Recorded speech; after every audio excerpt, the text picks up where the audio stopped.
Ô, gente, a extinção do Ministério da Cultura, do antigo MINC, né, confirmada ontem pelo presidente interino Michel Temer, causou fortes reações na categoria artística. Está dando realmente pano para manga.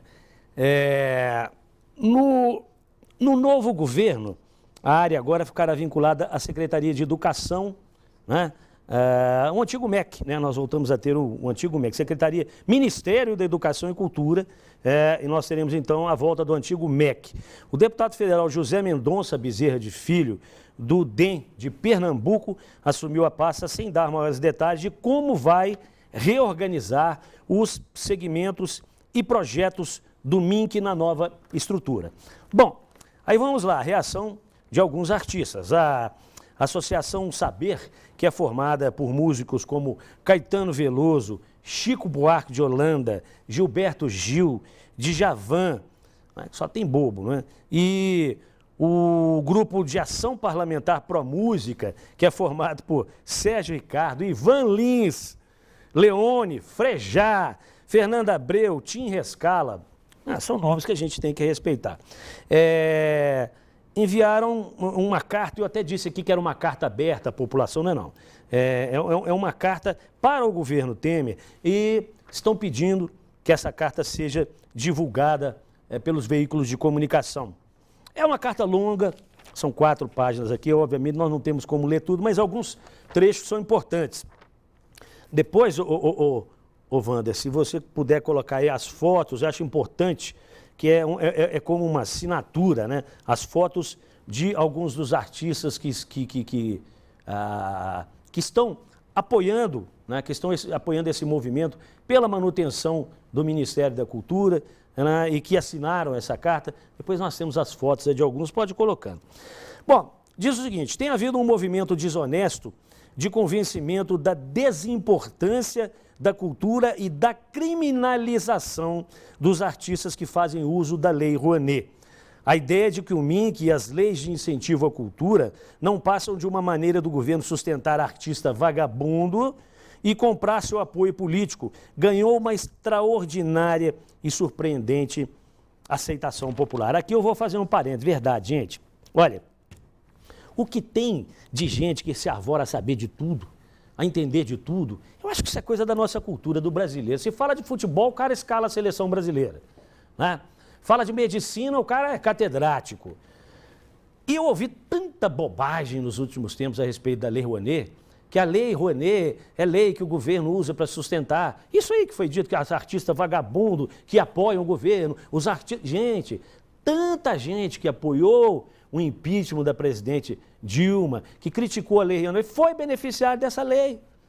Não são só artistas vinculados, ligados ao governo, ou que demonstraram algum apoio ao governo. Não, artistas de todos os segmentos políticos, de todas as correntes ideológicas aí, foram beneficiados pela Lei Rouanet. Para começar, Lei Rouanet é o seguinte, gente, a gente tem que saber minimamente, procurar se informar minimamente antes de sair falando bobagem.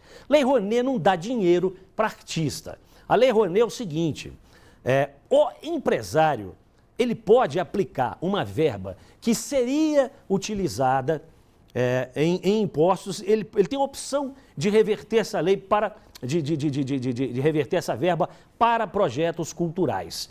Mas quem dá a palavra final é o empresário, não é o governo. O artista apresenta o seu projeto cultural, tem que ser uma coisa elaborada, não é qualquer projeto, tem que ser uma coisa bem elaborada. Ele apresenta aquilo. Caso haja aprovação, o empresário tem a opção de apoiar ou não aquele projeto. Então vamos parar com essa bobagem de que o governo distribui dinheiro para os amigos. Não é assim que funciona, né? Procure se informar minimamente. Não é dessa forma que a coisa funciona. Tem mais um trecho importante aqui que eu acho, que fala o seguinte, não é a primeira vez que o Ministério da Cultura é extinto, não. A extinção desse ministério em abril de 1990 foi um dos primeiros atos do governo Collor de Mello. Abrigada em uma secretaria vinculada à presidência da República, a cultura nacional assistiu sucateamento de ideias, projetos e realizações no campo das artes. Já no final do seu governo, tentando reconquistar o apoio político perdido, o presidente Collor adotou Outra postura, nomeando para a Secretaria de Cultura o intelectual Sérgio Paulo Rouanet, né, daí o nome, Lei Rouanet, encarregado de restabelecer diálogo com a classe artística. Nasceu assim o PRONAC, Programa Nacional de Apoio à Cultura, que se tornou o elemento estruturante da política cultural dos governos subsequentes e a denominada Lei Rouanet. Felizmente, o presidente Itamar Franco, em novembro de 92, devolveu aos criadores um ministério que já havia comprovado o acerto de sua presença no cenário nacional. Não tem dúvida, a cultura brasileira cresceu muito com o Ministério da Cultura, com a Lei Rouanet. Só mais um trechinho aqui para não tomar muito tempo de vocês. Acho importante.